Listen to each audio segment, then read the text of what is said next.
Assalamualaikum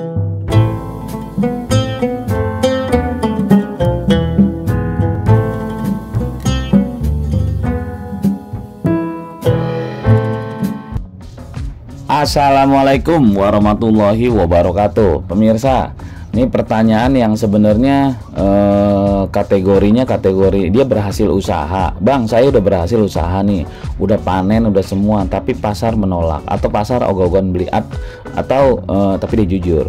Bang, kenapa? Kan saya tanya gitu. Kok bisa gitu, Bang? Iya, soalnya jamur tiram saya nggak melebar gitu. Apa penampilannya nggak ini, dia banyakkan keriput-keriput, kuncup-kuncup atau pecah-pecah. Jadi kayak kurang bagus atau kena hama atau gimana lah gitu lah. Nah, ini kita di luar hama ya, di luar hama kan saya biasa bahas tuh kalau hama tuh ya tikus, ya lalat, ya rayap, ya cacing yang halus-halus gitu di baglognya. Kalau dari baglognya aja udah rusak, nanti si pertumbuhan jamurnya juga nggak bagus, nggak sempurna. Nah, tapi ntar kalau masalah hama-hama kita bahas di konsep terpisah ya.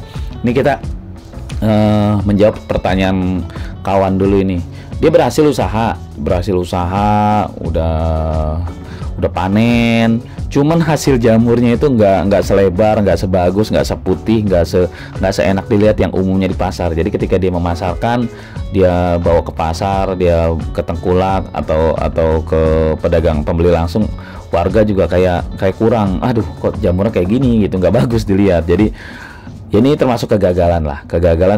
Kegagalannya cuma bersumber dari gagalnya konsep produksi yang benar.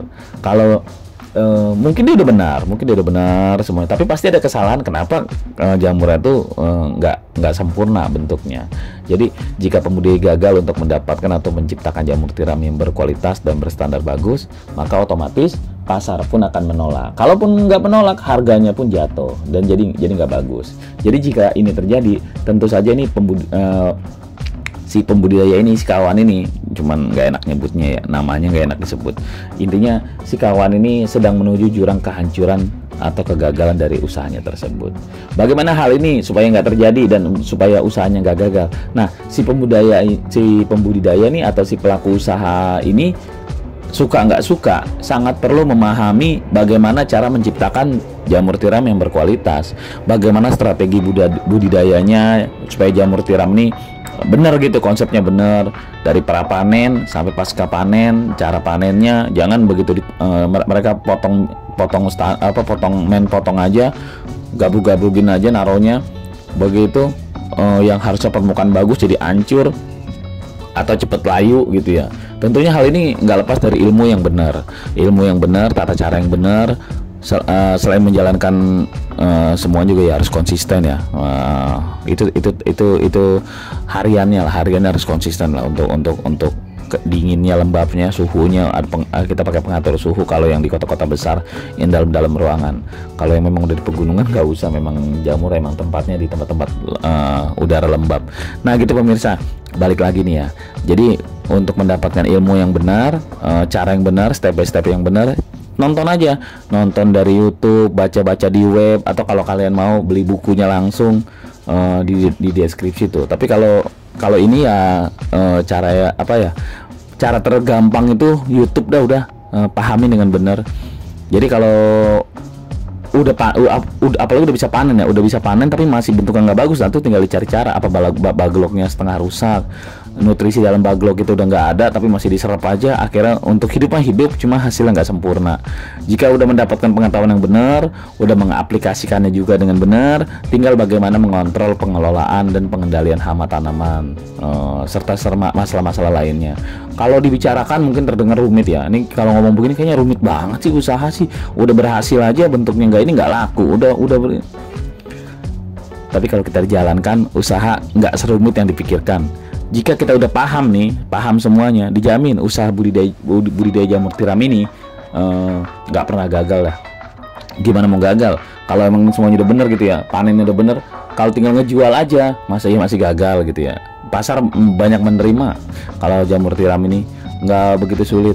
Saat ini jamur tiram adalah satu-satunya jamur yang cukup sulit, dan kalaupun ada gitu di pasar-pasar, keberadaannya sangat terbatas.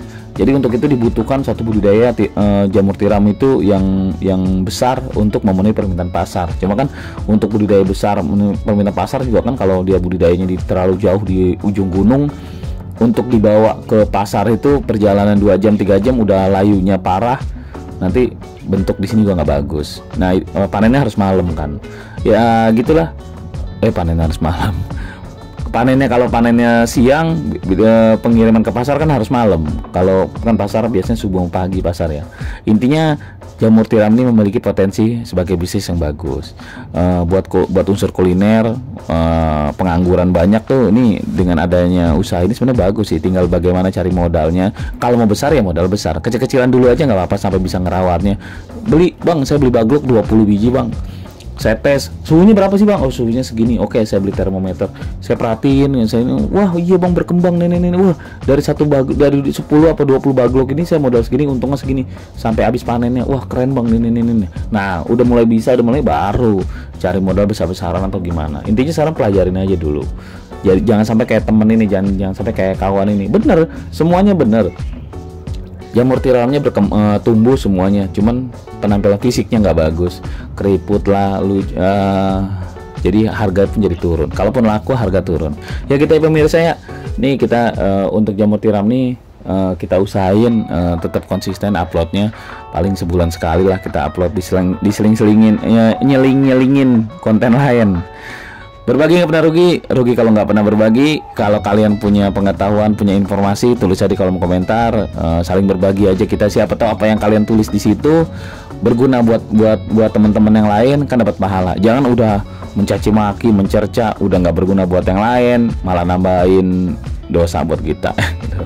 Ngomongin dosa di konten ini nggak enak lah. Sangkanya paling bener aja. Tapi satu hal yang harus kalian ingat ya pemirsa ya, usaha apapun bisa ditiru, tapi rezekinya belum tentu. Kita ngeliat usaha orang lain jalan, maju, begitu kita ngejalanin sebaliknya, itu yang dinamakan ya rezeki udah masing-masing takarannya lah. Kita cuma bisa usaha aja lah, ikhtiar aja.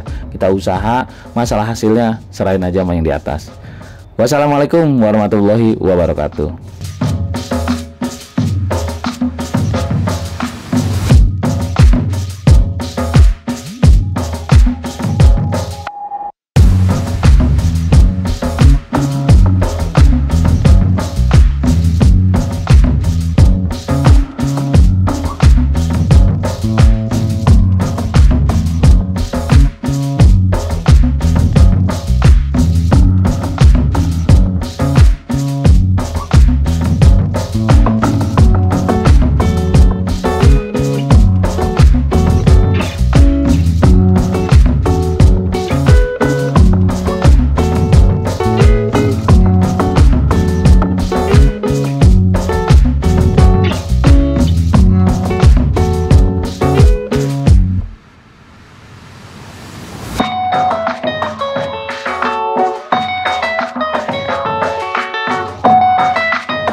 Nah, itulah diskusi kita. Tulis di kolom komentar apa yang kamu pikirkan agar kita bisa mendiskusikannya lagi. Yang belum subscribe, jangan lupa subscribe dan aktifkan lonceng agar channel ini terus terbangun dan kamu menjadi yang pertama mendapatkan pemberitahuan video untuk diskusi-diskusi kita yang lebih seru lagi.